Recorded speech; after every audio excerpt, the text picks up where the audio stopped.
신약성경 사도행전 2장 31절부터 36절 말씀. 제가 이 성경은 190쪽에 있습니다. 자, 찾으셨으면 같이 한 목소리로 합독하겠습니다. 미리 본 그로 그리스도의 부활을 말하되 그가 누구의 버림이 되지 않고 그의 육신이 썩음을 당하지 아니하시리라 하더니 이 예수를 하나님이 살리신지라 우리가 다 이 일의 증인이로다. 하나님의 오른손으로 예수를 높이시되 그가 약속하신 성령을 아버지께 받아서 너희가 보고 듣는 이것을 부어주셨느니라. 다윗은 하늘에 올라가지 못하였으나 신이 말하여 이르되 주께서 내 주에게 말씀하시기를 내가 내 원수로 내 발등상이 되게 하기까지 너는 내 우편에 앉아 있으라 하셨도다 하였으니 그런즉 이스라엘 온 집은 확실히 알지니 너희가 십자가에 못 박은 이 예수를 하나님이 주와 그리스도가 되게 하셨느니라 하니라. 아멘. 이런 교회가 되게 하소서. 첫 번째 시간입니다.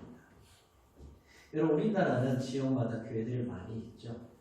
지역에 있는 교회들이 어떤 영향력을 끼치는가는 사뭇 다릅니다. 제가 예전에 이 남해라는 이 섬이잖아요. 지금 뭐 연결되어 있지만 이 남해에 가서 청년들과 함께 이제 그 전도 여행을 해본 적이 있습니다. 바닷가, 뭐 우리도 바닷가에 살잖아요. 바닷가 사람들은 좀 억세요. 그 다음에 배타적입니다. 두 명이 이렇게 짝을 지어서 이제 동네를 정하고 그 동네에 가서 이제 복음을 전하는 거예요. 이제 바닷가와 가까운 한 동네에 이렇게 들어갔습니다. 뭐 교회도 있었어요. 작은 교회가 있었는데, 이렇게 뭐 사람들 주로 뭐냐면 홀로 계시는 어르신들이에요. 여자분들은 혼자 이렇게 사셔도 괜찮은데 남자분들 혼자 사니까 참 힘든 것 같더라고요. 그때는. 근데 이제 이렇게 어느 정도 대화를 하다 보면 좀 이야기가 트잖아요. 그럼 왜 복음을 제시하는데 이 복음을 제시하려면 옆에 있는 분이 와서 막 방해를 하는 거예요. 옆집에 사는 분이 참 쉽지 않더라고요. 그럼 이제 또 다른 동네에 이렇게 이제 갑니다. 다른 동네에 가면은 이 바닷가에서 좀 안쪽으로 들어있는 동네였는데요. 제법 좀 규모가 있는 동네였어요.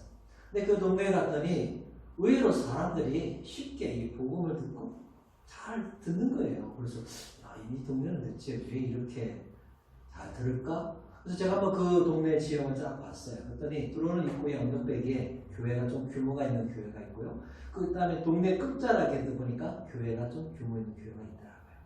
그래서 제가 생각했어요. 야, 저 두 교회가 이 마을을 잘 섬기고 있구나.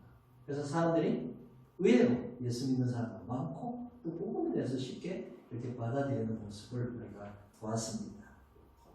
여러분, 우리 교회가 이곳에 있죠. 근데 이곳에 있을 이유가 무엇입니까? 오늘 말씀을 통해서 우리 교회는 어떤 교회가 되어야 하는가, 그래서 같이 한번 고민해 보려고 합니다. 여러분, 성도는 교회와 떨어질 수 없습니다. 교회가 우리 자신이기 때문에 그렇습니다. 그러니까 교회를 부정한다는 것은 뭐냐면 우리의 존재 자체를 부정하는 것과 똑같은 거예요. 물론 여러분, 교회에 대한 생각은 다를 겁니다. 사람들마다. 예전에는 교회하면 뭐로 인식했냐면 건물로 인식했습니다. 그러다 보니까 한때는 중세시대 때 이 사람들이 뭐에 관심 많았어요? 건축.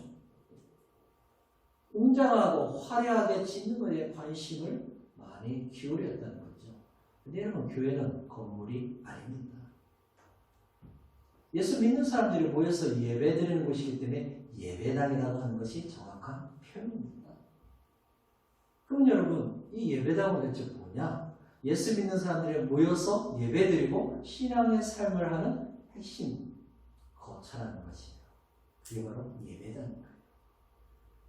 오순절 성령 강림이 있은 후에 예루살렘 중심에 흩어져 있는 사람들이 오순절에 모였겠죠. 근데 그들이 뭐예요? 그들의 언어로 하나님의 큰 일을 듣게 됩니다. 적어도 15지역에 이름이 쑥 나오고 있어요.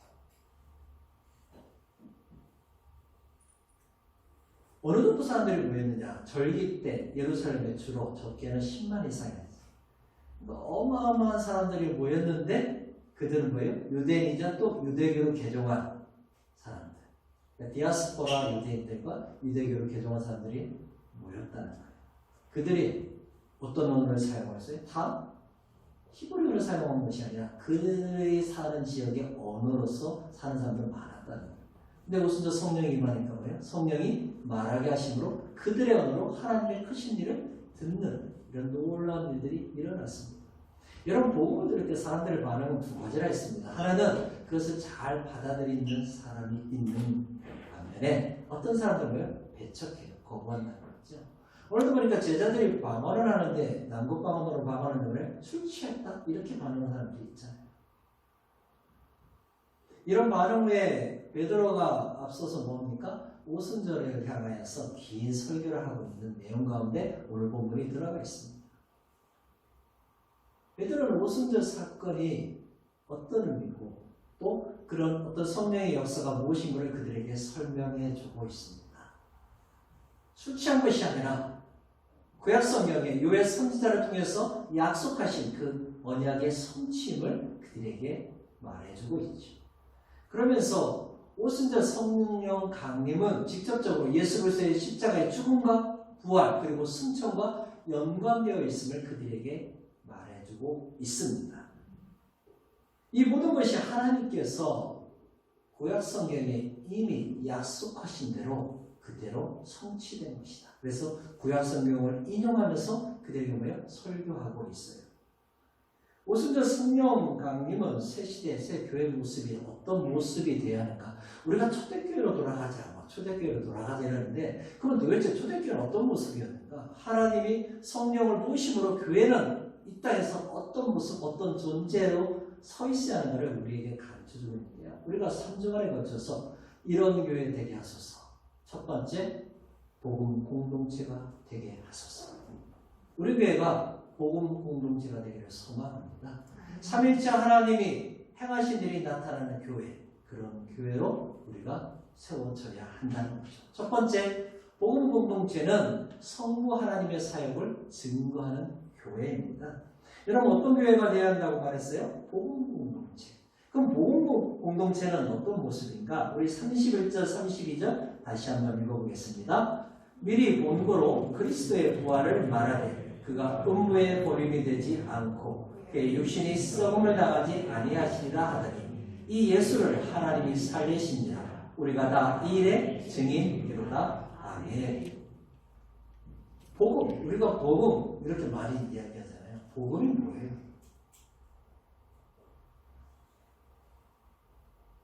안 믿는 사람들이 우리가 복음에 대해서 사람들이 얘기하면은 그럼 그 사람들이 궁금해서 그럼 복음이 뭐예요? 물으면 너는 뭐라고 대답해? 복음은 그야말로 뭡니까? 문자적으로 기쁜 소식이잖아요. 그럼 도대체 뭐가 기쁜 소식이냐 이거예요. 죄로 말미암아 영원히 멸망당할 수밖에 없는 인생들, 그래서 죽을 수밖에 없는 인생들에게 뭐예요? 살 길이 있다. 그게 기쁜 소식이잖아요. 그럼 만약에 암 환자가 가장 기쁜 소식은 뭐겠어요? 암을 치료받을 수 있는 신약이 개발되었다. 이게 기쁜 소식이잖아요. 근데 그거와 비교할 수 없습니다. 복음은. 왜냐하면 암 말기 환자가 치료받더라도 회복되더라도 나중에 죽잖아요. 복음은 영원히 멸망으로 가는 인생이 영원한 생명으로 사는 길이 열린 것이 복음이에요. 과학이 아무리 발달되어도 죽음의 문제 해결할 수 있습니까? 그것은 죄의 문제인데 그걸 어떻게 해결해요? 불가능해요. 우리가 열심을 낸다 해서 그것이 해결되나요? 선을 많이 쌓으면 아니면 덕을 많이 베풀면 안 된다는 거예요. 살려고 발버둥 쳐도 죽을 수밖에 없는 것. 그 원인이 죄라는 거죠. 여러분 많은 것을 가졌다 해도 죽으면 아무 소용이 없습니다. 내가 건강을 자랑하던 사람도 한순간에 죽는 게 인생인 거예요. 앞으로 장차 있을 수많은 계획을 내 호주머니에 넣고 있을지라도 죽으면 아무 의미가 없는 게 인생인 거예요. 근데 우리는 뭐하고 살아요? 나에게서 가장 중요한 이 죽음의 문제, 죄의 문제를 해결하지 못하고 그저 하루하루 영원히 사는 것처럼 착각하면서 우리는 살고 있다는 거예요. 그래서 이런 사람은 죽음 앞에서 허무함, 연약함을 느끼게 되는 것입니다. 그런데 이 죽음의 문제를 해결하신 분이 있다는 거예요. 그분이 누구예요? 예수 그리스도입니다. 성자 하나님께서 이 땅에 오셔서 십자가에 죽으심으로 우리의 죄 문제, 즉 죽음의 문제를 해결하셨습니다. 죽음으로 끝난 것이 아니라 다시 살아나셔서 부활의 소망을 우리에게 주셨다는 거죠. 그래서 누구든지 십자가에 죽으시고 부활하신 예수 그리스도를 믿기만 하면 죽음의 문제, 죄의 문제를 해결받고 천국 가는 하나님의 백성이 되었다는 것이죠. 이게 복음이라는 거예요. 그래서 여러분, 교회는 이 복음의 기쁜 소식을 전하는 공동체인 거예요. 왜 죽는지 모르고 사는 인생에게 죽음 후에 영원한 죽음, 즉 지옥이 있음을 모르고 사는 인생들에게 뭐를 가르치는 거예요? 당신들이 살 수 있는 길이 있다. 바로 예수 그리스도를 믿어야 한다. 이것을 전하는 것이 교회라는 거죠. 그래서 여러분, 이것은 영원한 삶을 바꿀 뿐만 아니라 그들의 일상 속에서 커다란 변화를 일으키게 하는 것이 바로 복음의 능력입니다. 여러분, 하나님께서 나중에 우리에게 물으시는 게 뭐예요? 수적 규모예요? 아니면 예산의 규모예요? 아니에요, 여러분. 복음을 위해서 어떤 삶을 살았는가? 교회가 복음을 위해서 가장 중요한 이 복음을 위해서 어떤 일을 해야 하는가를 하나님이 물으신다는 거죠. 교회는 우리도 동일합니다. 오순절 성령 강림 후에 베드로가 설교를 하는데 다윗의 시편을 인용하고 있죠. 그러면서 그 시편 통해서 보니까 예수 그리스도의 십자가의 죽음 그리고 부활에 대해서 설명해주고 있습니다. 여러분, 다윗이 어떻게 장차 앞으로 있을 그 사건에 대해서 이야기할 수 있나요? 성령의 감동에 의해서? 그렇죠. 성부 하나님의 뜻에 의해서 다윗은 뭡니까? 미래에 있을 일에 대해서 예언하고 있습니다. 누가 그렇게 하셨다가? 하나님께서 그렇게 하신 거예요. 시편 16편 10절에 이런 말씀이 있는데요. 이는 주께서 내 영혼을 소홀에 버리지 아니하시며 주의 거룩한 자를 멸망시키지 않으실 것임이니이다. 아멘. 여러분, 저 시편이 다윗 자신에 대해서 이야기한 거예요? 아니죠. 누구에 대해서 이야기한 거예요? 메시아. 메시아가 다시 살아나신 것입니다. 부활하신 것을 뭐하고 있어요? 믿음으로 고백하고 있는 것입니다. 오늘 본문 속에서도 마찬가지예요. 31절에 보니까 이 당하지 아니하시니라 해서 이 당하지라는 이 동사가 뭐로 되어 있어요? 비례형으로 되어 있어요. 이게 헬라어 에이덴인데 이 당하지로 되어 있지만 사실 뭐예요? 보았다는 원리거든요. 그래서 이것을 다시 번역하면 이겁니다. 그의 육체 썩음을 보지 않았다. 이렇게 번역하는 게 더 와닿는 거예요. 그러니까 다윗의 입장에서는 예수님이 십자가에 죽으시고 다시 살아나는 건 미래예요. 그러나 베드로의 관점에서 뭡니까? 예수님이 십자가에 죽으시고 다시 살아나는 건 과거의 일이라는 거예요. 그래서 우리는 무엇을 할 수 있어요? 다윗은 예수 그리스도의 십자가의 죽음과 부활을 예언한 선지자라는 거죠. 그에 반해 베드로는 어떤 사람입니까? 예수 그리스도의 십자가의 죽음과 부활을 확증하는 선포자요 전도자임을 우리에게 가르쳐주고 있습니다. 그럼 십자가에 죽으신 예수님을 누가 살리셨다고 32절에 말하고 있습니까? 이 예수를 하나님이 살리십니다. 하나님께서 다시 살리신 예수님에 대한 증인으로서 본인은 보고 듣고 경험한 것을 증언하고 있습니다. 여러분, 복음 공동체인 교회는 어떤 곳입니까? 하나님께서 예수 그리스도를 살리신 것을 보고 듣고 증거하는 공동체라는 거죠. 그러니까 성부께서 행하신 일을 증거하는 것이 교회인 거예요. 성부께서 행하신 가장 큰 중요한 사건이 뭐라고요? 십자가에 나의 죄를 위해서 죽으신 예수님을 다시 살리신 사건. 이것을 전하는 것이 바로 교회 공동체입니다. 그러면서 이 예수를 이렇게 말합니다. 여러분, 이 예수를 다윗은 뭡니까? 메시아이신 그분이 바로 예수 그리스도임을 강조하고 있습니다. 또한 이 예수이라는 것은 예언이 성취되었고 역사적으로 사실임을 증거하고 있습니다. 그러면서 자신은 뭐라고 말합니까? 이 일의 증인이라 이렇게 고백하고 있죠. 이런 복음 공동체의 교회는 뭡니까? 이 일에 증거하는 곳입니다. 즉 뭐예요? 예수 그리스도가 다시 살아나셨다.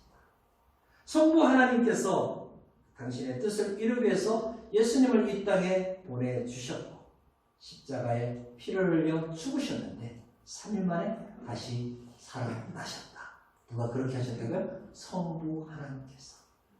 이 사건을 증거한 것이 교회, 즉 복음 공동체입니다. 그러나 여러분, 우리 교회는 복음 공동체로 회복되어야 합니다. 특별히 성부 하나님께서 행하신 이 놀라운 복음의 역사를 증거해야 합니다. 누가 여러분 사랑하는 독생자를 죄인을 살리려고 보낼 수 있습니까? 사람은 여러분 그렇게 할 수 없습니다. 그러나 성부 하나님께서는 그렇게 행하셨습니다. 그것도 뭐예요? 원수를 위해서 죽게 하기 위해서 이 땅에 예수 그리스도를 보내주신 겁니다. 여러분 이것이 아버지의 십자가의 사랑인 거예요. 그러므로 우리는 우리 교회가 복음 공동체가 되게 하소서. 죄인에게 살아날 수 있는 길이 예수 그리스도의 십자가에 있음을 전하는 교회 되게 하소서 기도해야죠. 이를 성부 하나님께서 증거하셨음을 자랑하는 주의 교회가 되기를 주님의 이름으로 축복합니다. 아멘. 우리 두 번째 복음 공동체는 성령 하나님이 충만하게 임하는 교회입니다.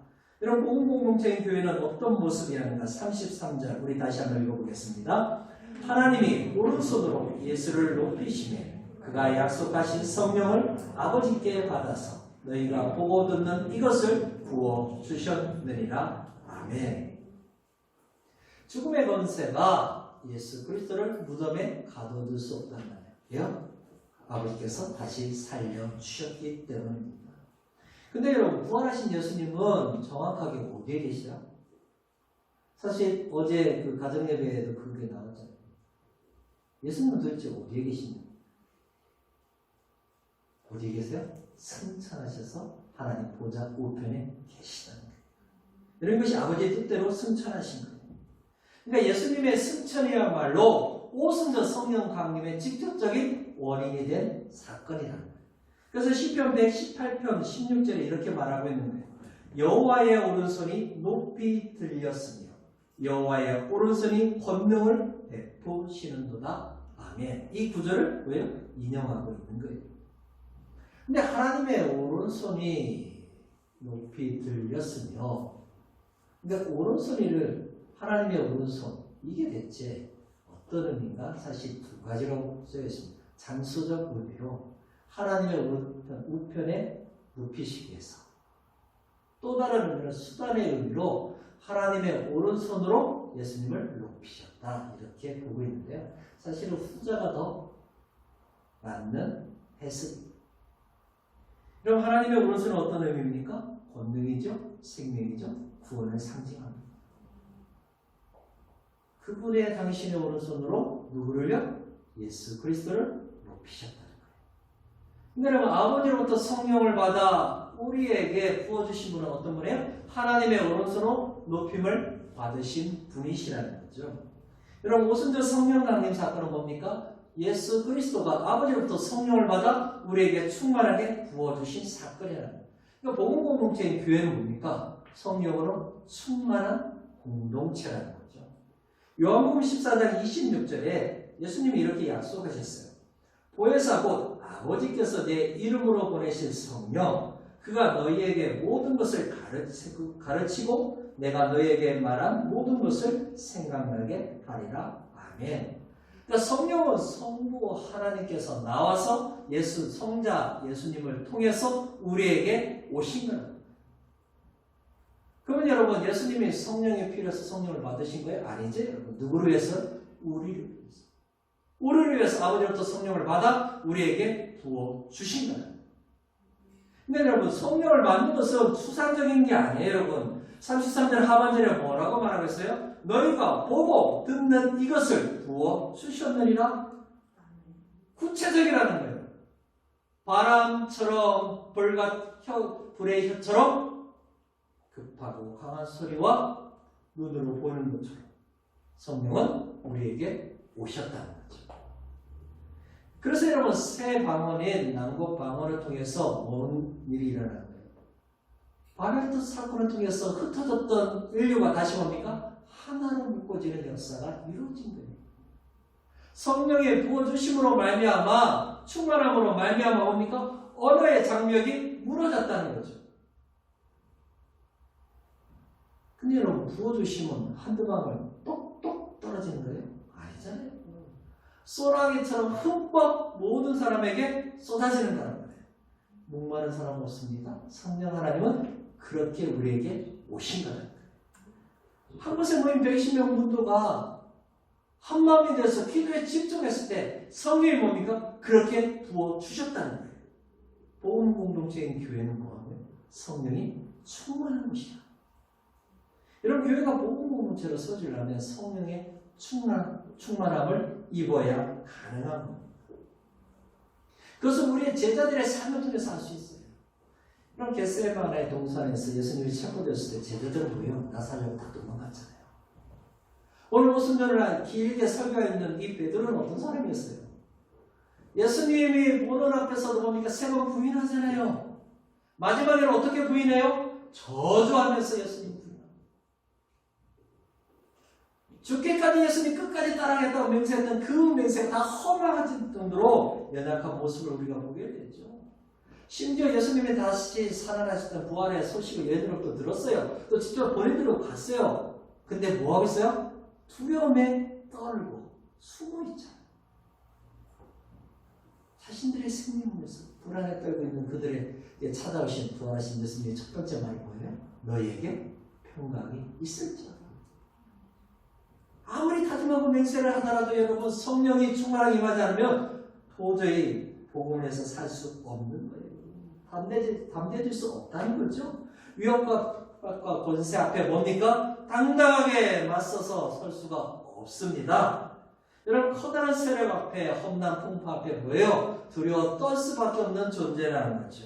여러분 이런 모습으로는 예수님의 십자가의 죽음과 부활을 당당하게 전할 수 없습니다. 그런데 지금은 180도 달라졌어요.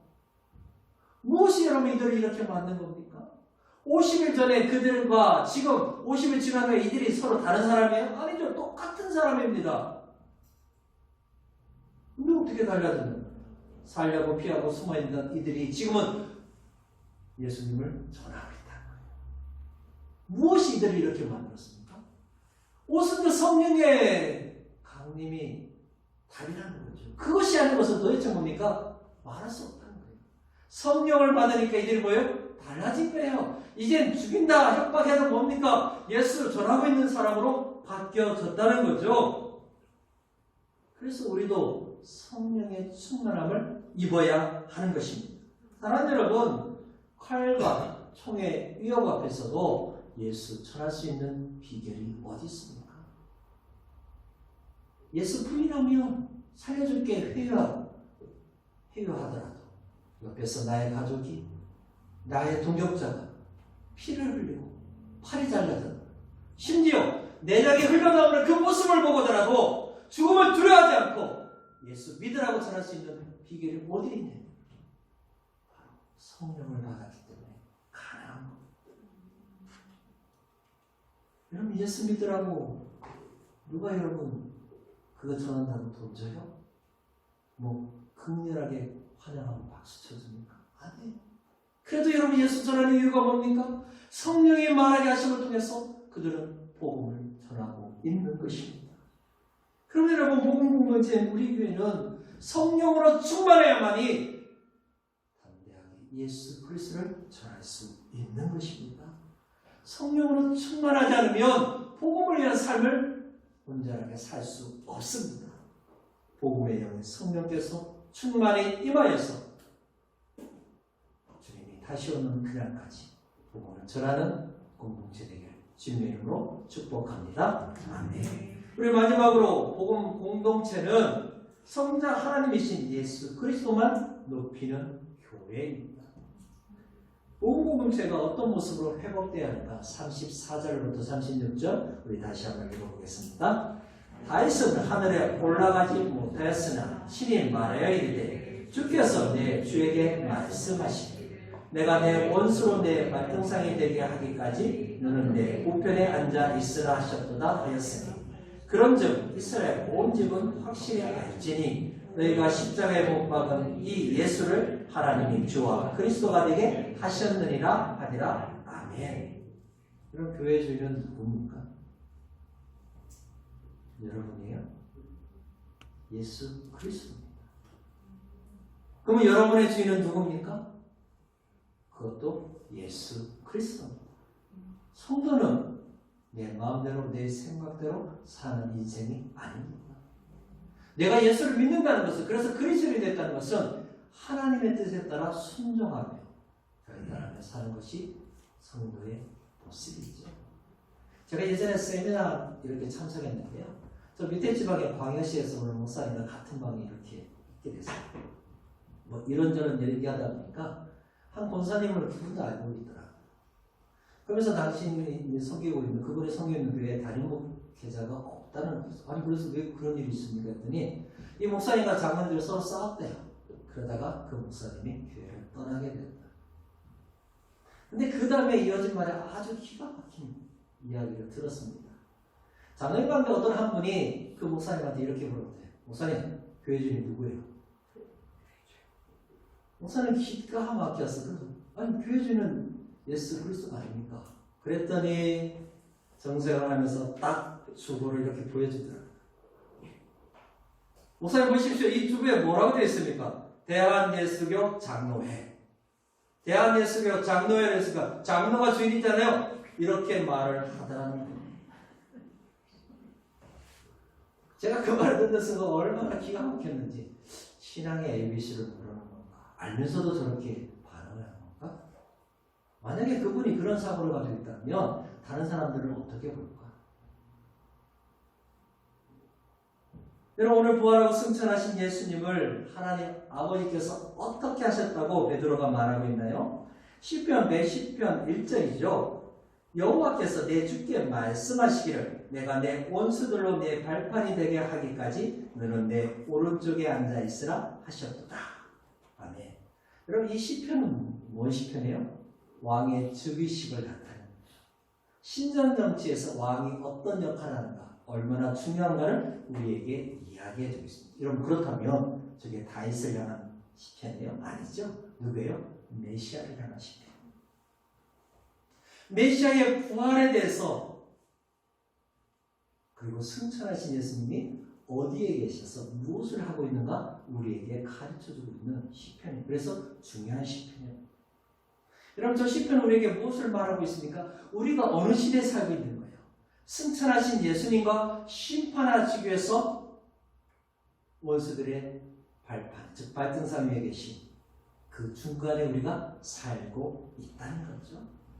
여러분, 승천하신 예수님은 하나님의 우편에 앉아 계십니다. 그 말은 뭐예요? 친밀한 관계 속에 계시는 분이라는 거예요. 원래 여러분, 이 오른편에 있다는 것은 이 왕실에 있어서 관습에서 유래한 거예요. 즉 왕과 가장 가까이 있는 사람, 권세를 가진 사람, 그 표현. 그러니까 최측근이며 능력의 자리가 바로 우편에 앉아 있는 거죠. 이 말은 성자 하나님께서 부활하고 승천하심으로 말미암아 본래 가지고 있었던 권세와 능력을 다시 회복하셨음을 우리에게 보여주고 있는 구절입니다. 그럼 여러분,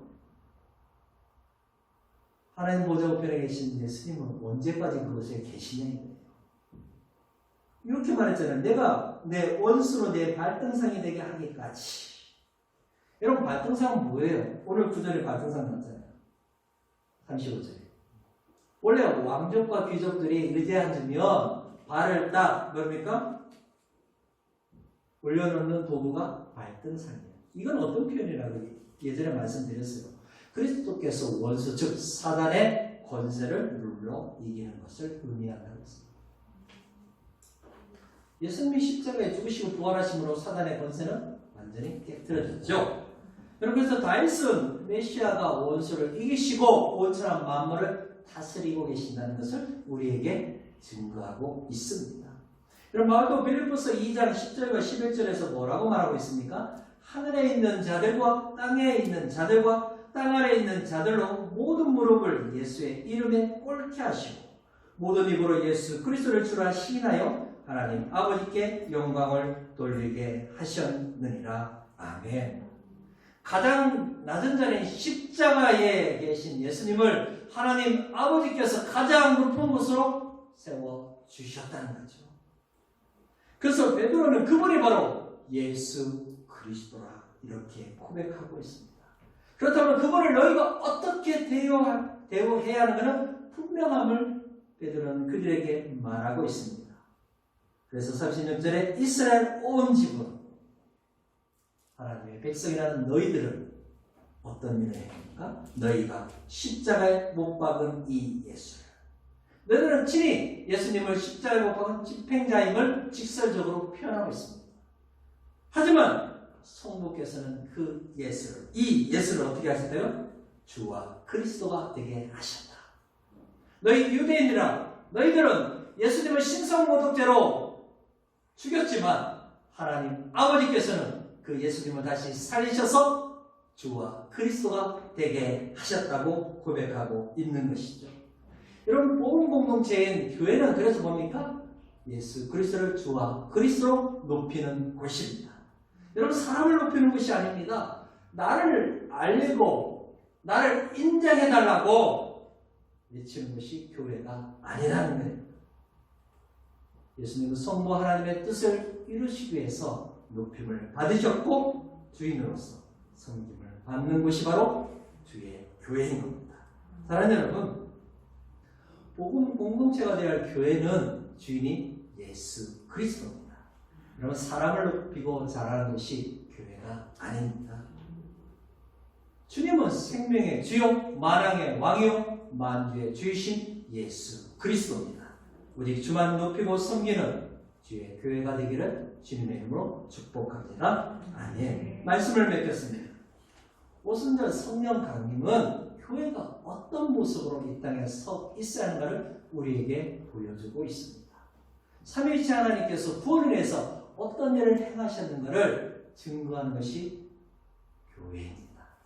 이런 복음 공동체인 교회는 성부 하나님께서 죽으신 예수 그리스도를 다시 살리셔서 부활의 첫 열매로 삼으신 것을 증거하는 것입니다. 복음 공동체인 교회는 성령으로 충만해서 담대히 예수 그리스도를 증거하는 것입니다. 복음 공동체인 교회는 오직 예수 그리스도만 높이는, 그래서 주와 그리스도로 섬기고 자라는 것이 바로 교회입니다. 우리 교회가 복음 공동체로서 끝까지 서 있기를 소망합니다. 하나님 나라를 위해서, 복음을 위해서 우리 교회가 쓰임받기를 원합니다. 여러분, 복음을 위해서 예수 그리스도를 전하다 주님이 부르시는 그날까지 예수 생명, 예수 복음 자랑하고 증거하는 저와 여러분이 되시길 주님의 이름으로 축복합니다.